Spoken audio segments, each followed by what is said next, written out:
Welcome! Let me show you how easy it is to understand Photoshop's interface. So here we are. The central area is called the canvas, and it's where everything happens. This is where we design, paint, draw, and see our progress. So it's the most important part. On the right side we have the layers panel, but in case if you don't have it there, go to Window, Layers. Everything we do on the canvas will show up here. For example, let's add a rectangle by choosing the rectangle tool here inside the toolbox. Immediately that will show up inside the layers panel. You can see it's called rectangle 1. So basically it provides you with all kinds of details happening on the canvas. On the left side we have the toolbox. The toolbox contains the main tools for working on images.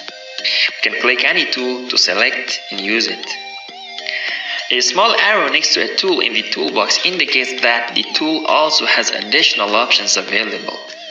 For example, if you click and hold on the brush tool, you will see brush options such as brush tool, pencil tool, and so on.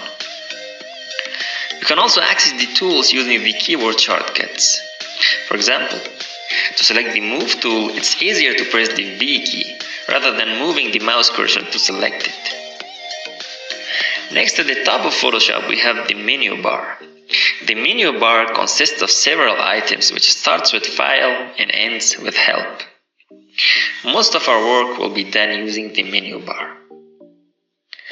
Underneath the menu bar we have the Options bar, which constantly changes depending on what tool you have selected. As you can see, we have the Move tool selected.